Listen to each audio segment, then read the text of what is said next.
یہ بتائیے گا کہ پہلے جو ابھی اجلاس ہوا ہے اس میں آپ بھی شریک تھے اور یہ بہت اہم اجلاس تھا صدر مملکت کی زیر صدارت جو ہوا، کیا کہیں گے اس کے حوالے، اس میں کیا کیا اہم فیصلے ہوئے اور کل کی جو میٹنگز تھیں اس کا جو آؤٹ کم ہے کیا وہ بھی اس میں زیر بحث آیا؟ بہت شکریہ۔ دیکھیے، ایک تو یہ جو آج اجلاس ہوا بڑا اہمیت کا حامل تھا اور صدر صاحب موجود تھے، وزیر اعظم موجود تھے،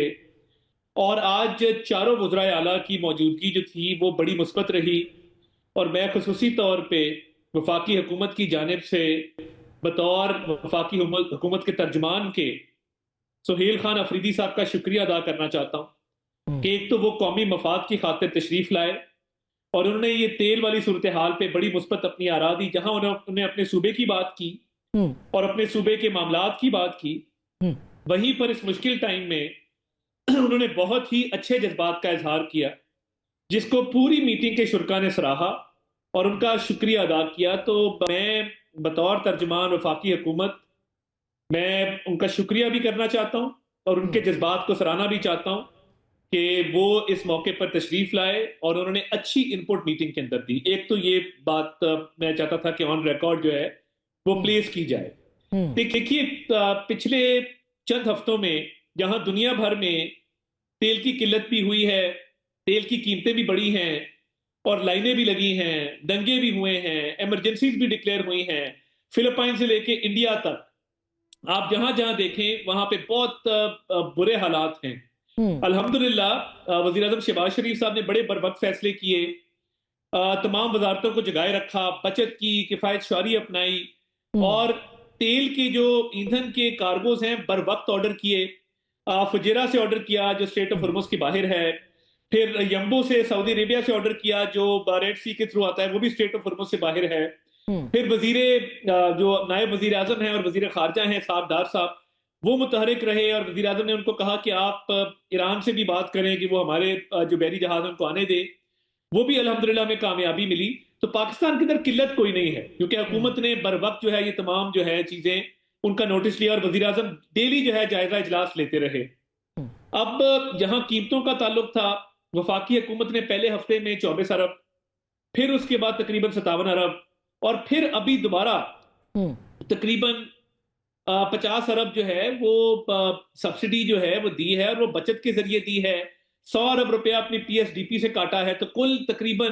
129 ارب روپیہ وفاقی حکومت نے ڈالا تاکہ تیل کی قیمتیں نہ بڑھنے پائیں۔ تو آج کی میٹنگ کا فوکس یہ تھا کہ ذخائر کتنے موجود ہیں اور قیمتیں کتنی دیر روکی جا سکتی ہیں، اور عوام کو یہ تھوڑا احساس دلایا جائے کہ تیل کی قیمتیں اگر نہیں بڑھائی گئی تو اس کا یہ مطلب نہیں ہے کہ لانگ ویکینڈ کر کے تو تیل زیادہ استعمال کیا جائے۔ ہمیں تیل بچانا ہے کیونکہ یہ زر مبادلہ کے ذخائر کے ذریعے ڈالر خرچ کر کے ہم امپورٹ کرتے ہیں،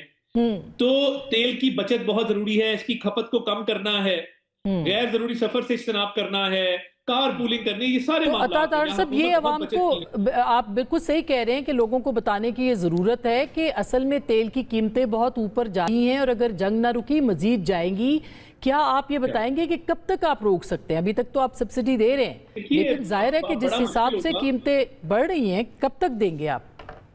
دیکھیے بڑا مشکل ہوگا کیونکہ یہ وزیر اعظم صاحب نے پرو ایکٹیولی یہ 129 ارب روپیہ جو ہے، پہلے 24 ارب پھر 45 ارب، جس طرح میں نے بتایا ابھی 57 ارب، یہ ہر ہفتے خرچہ ہے تاکہ عوام پر بوجھ نہ ڈلے۔ مگر آسما صاحبہ اس میں ایک اور پرابلم ہے، اس میں پیٹرول والے کو بھی ریلیف مل رہا ہے، پیٹرول جو موٹر سائیکل میں ڈلوا رہا ہے اس کو بھی ریلیف مل رہا ہے اور جو لینڈ کروزر میں ڈلوا رہا ہے اس کو بھی ریلیف مل رہا ہے۔ تو یہ ابھی بحث جاری ہے کہ اس کو آگے کس فارم میں کیا جائے تاکہ اس جو حکومت اتنی خطیر رقم خرچ رہی ہے پیٹرول کی قیمتیں نیچے لانے کے لیے، اس سے مستفید وہ طبقہ ہو جو محروم طبقہ ہے، جو اس کا اصل حقدار ہے اور جو افورڈ کر سکتے ہیں، ان تک یہ پیسہ نہ پہنچے جو کہ عوام کی امانت ہے۔ تو اس پہ میں سمجھتا ہوں کہ بڑی ورکنگ جاری ہے اور بہت سارے پروپوزل جو ہیں وہ زیر غور ہیں۔ ایک تو پاکستان میں قلت نہیں ہے الحمدللہ، مگر پرائسز کو روکنا کتنی دیر ممکن ہوگا یہ اب دیکھنے والی بات ہے۔ اچھا، ایران سے جو آپ کے گزر رہے ہیں، ایران سے ظاہر ہے کہ بحری جہاز تو گزر رہے ہیں اور پاکستان کا پرچم اب آپ نے دیکھا ہوگا کہ سوشل میڈیا پہ چھایا ہوا ہے کہ ضمانت بن گیا ہے وہاں سے محفوظ طریقے سے گزرنے کے لیے، لیکن